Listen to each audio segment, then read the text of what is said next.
Dans cette vidéo, nous allons aborder comment gérer les déchets au laboratoire de biotechnologie. La première chose est de savoir quels sont les différents types de déchets que vous allez pouvoir rencontrer dans un laboratoire de biotechnologie. Il en existe 4 catégories. La première catégorie, c'est les déchets piquants ou coupants qui, comme leur nom l'indique, peuvent piquer ou couper. Il s'agit par exemple du matériel qu'on utilise au microscope, comme les lames ou les lamelles ou des pipettes Pasteur. Ces 3 types d'objets sont en verre et peuvent nous piquer ou couper. On les classe dans cette catégorie.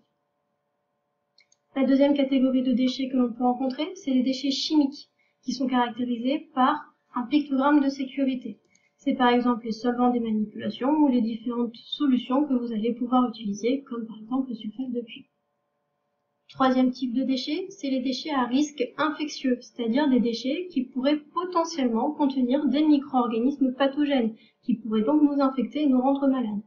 On appelle aussi ces déchets les déchets d'ASRI, ou déchets d'activité de soins à risque infectieux.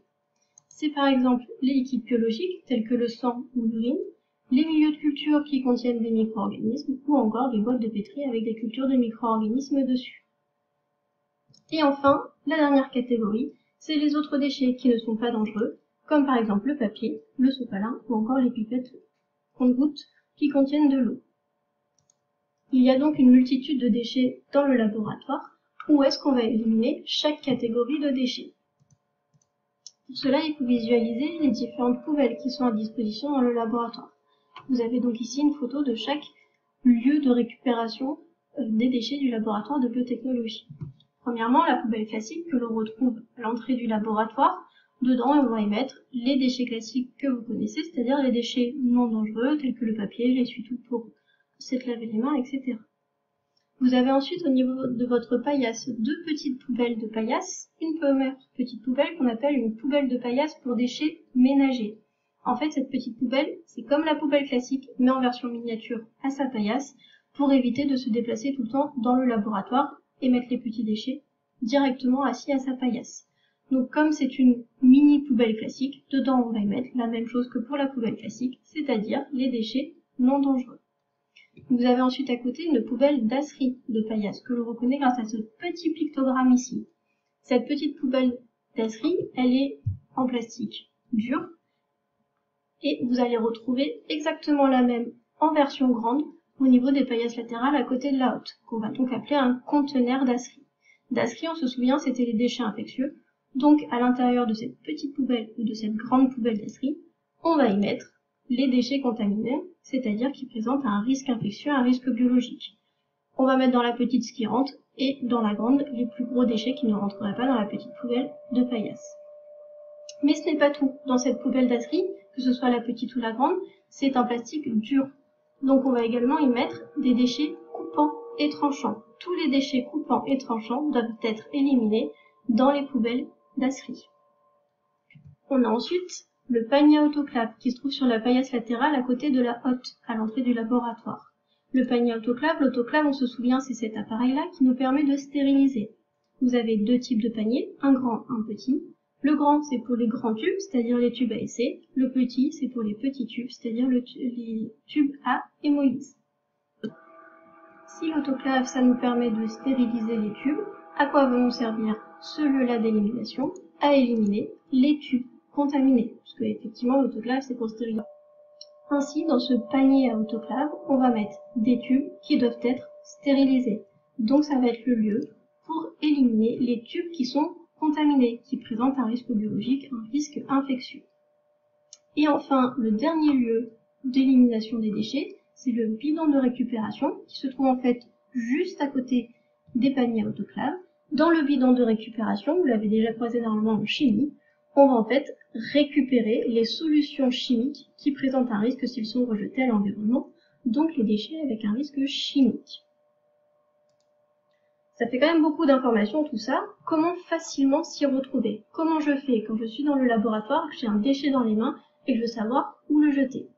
Il faut en fait se poser 4 questions, mais les 4 bonnes questions. La première question que je me pose, le déchet est-il dangereux pour l'environnement? C'est-à-dire, est-ce qu'il présente ce pictogramme-là? Si je vois ce pictogramme, je peux répondre oui à la question, je jette dans un bidon de récupération. Si je réponds non à la question, je passe à ma question numéro 2. Deuxième question que je dois me poser, est-ce que le déchet peut nuire gravement à la santé? C'est-à-dire, est-ce qu'il présente le pictogramme toxique ou cancérigène? Dans ces cas-là, il vaudrait mieux éviter de le mettre à l'évier si ça peut nuire gravement à la santé d'autrui. Si je peux répondre oui à cette question, encore une fois, je mets dans un bidon de récupération. Si je réponds non, je passe à la troisième question. Troisième question, est-ce que le déchet présente un danger infectieux, un risque infectieux? Est-ce qu'il y a des micro-organismes pathogènes potentiellement à l'intérieur? Si je peux répondre oui à cette question, il faut que je mette dans une poubelle dasserie, la grande ou la petite, selon la taille de mon déchet, ou alors dans les paniers à autoclave s'il s'agit de tubes. Si je peux répondre non à cette question-là, je continue sur ma dernière question. Dernière question, le déchet est-il coupant ou piquant? Si je peux répondre oui à cette question, il faut que je l'élimine dans la poubelle dasserie, la petite ou la grande, et je peux aussi répondre non à cette question-là. Dans le cas où j'ai répondu non à ces 4 questions-là, ça veut dire que mon déchet ne présente pas de danger, c'est donc un déchet non dangereux, un déchet classique. J'ai le droit alors de le jeter dans la poubelle classique. Maintenant, à vous de jouer. Testez-vous. Voici 4 déchets. À vous de me dire, pour chaque déchet, dans quelle poubelle vous allez l'éliminer. Faites pause à la vidéo, et quand vous avez répondu pour les 4 déchets, refaites play pour vérifier vos réponses. Mon échantillon d'urine, il s'agit d'un déchet à risque infectieux. Il peut potentiellement avoir des micro-organismes à l'intérieur. Je vais donc le jeter dans une poubelle dasserie, qui est une poubelle spéciale pour les risques infectieux. La solution d'hydroxyméthylfurfural. Dessus, vous aviez un petit indice, ces 2 pictogrammes ici, toxiques et cancérigènes. Ça veut dire que ça peut nuire gravement à la santé. Donc je dois le mettre dans un bidon de récupération.